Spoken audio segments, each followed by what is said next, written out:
Let me take a few minutes and save you from one of the most expensive beliefs in the SME world. It's a belief that creates false confidence at the start and painful negotiation at the end. Here's the myth. If I hire the right broker, they will get me any price. A good broker will create a bidding war, and the bidding war will force buyers to pay what I want. I understand why this myth spreads, because it feels like a shortcut, like you can outsource the hard part. Here's the buyer side truth. Brokers don't create value.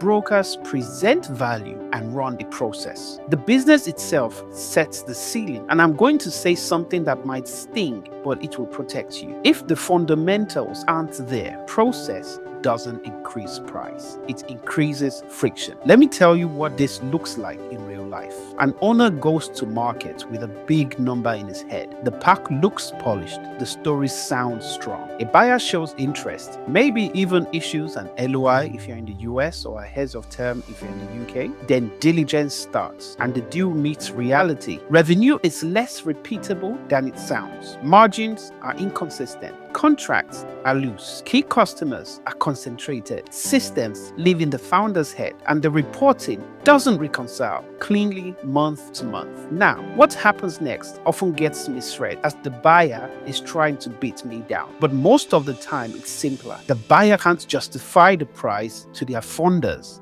their bank, or their own risk committee. Because here's the part nobody wants to talk about. In serious deals, price is constrained by affordability and underwriting. Even strategic buyers still measure the acquisition like a loan on the books. The asset has to make sense. So when an owner says, just get me a bidding war, my question is, a bidding war between who? Qualified buyers with real capital and discipline underwriting, or unqualified buyers who promise the world and then retrade, delay, or collapse? Because bidding wars don't protect you if the business can't support the price. They just push you towards the wrong buyer. And that's how owners end up with horror stories. Deals dragging on, buyers disappearing, payments not materializing, or the business getting destabilized mid-process. Now, let's make this constructive. A great broker is still valuable, but only when they are doing the job brokers are supposed to do: packaging, positioning, outreach, managing offers, and facilitating the process. The job of increasing value happens before the broker. And this is the part that smart owners do differently. They treat exit like a project, not an event. Ideally, 12 or 36 months before they want options. Here are the 3 moves that can change outcome. First, build an evidence pack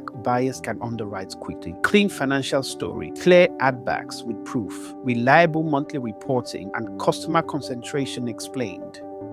That reduces doubt, and doubt is what creates price pressure. Second, reduce transferable skills. If the founder is the glue, build a leadership layer. If delivery is inconsistent, standardize it. If contracts are informal, tighten them. If everything is in chats, move it into a system. Third, run a disciplined process with the right sequence. Don't start with sell my business. Start with make my business sellable. And this is where the right specialists matter, because this isn't a solo spot. A proper exit planner or succession advisor helps you map the timeline and readiness milestone. A corporate finance advisor helps you position the opportunity and run a controlled process with qualified buyers. And diligence prep specialists like transaction advisory support help you remove issues before buyers find them the hard way. That's how to keep price and terms stable. The payoff is simple. When your fundamentals are solid, a broker doesn't need magic. The market does the work because buyers can trust what they are seeing. If you want, I'm running a free session where I break down how buyers value businesses, why deals retrade, and what to fix first so you control the outcome, whether you sell now or later. I've put the link in the description and in the comments. If you want the buyer playbook before you're negotiating under pressure, grab a slot.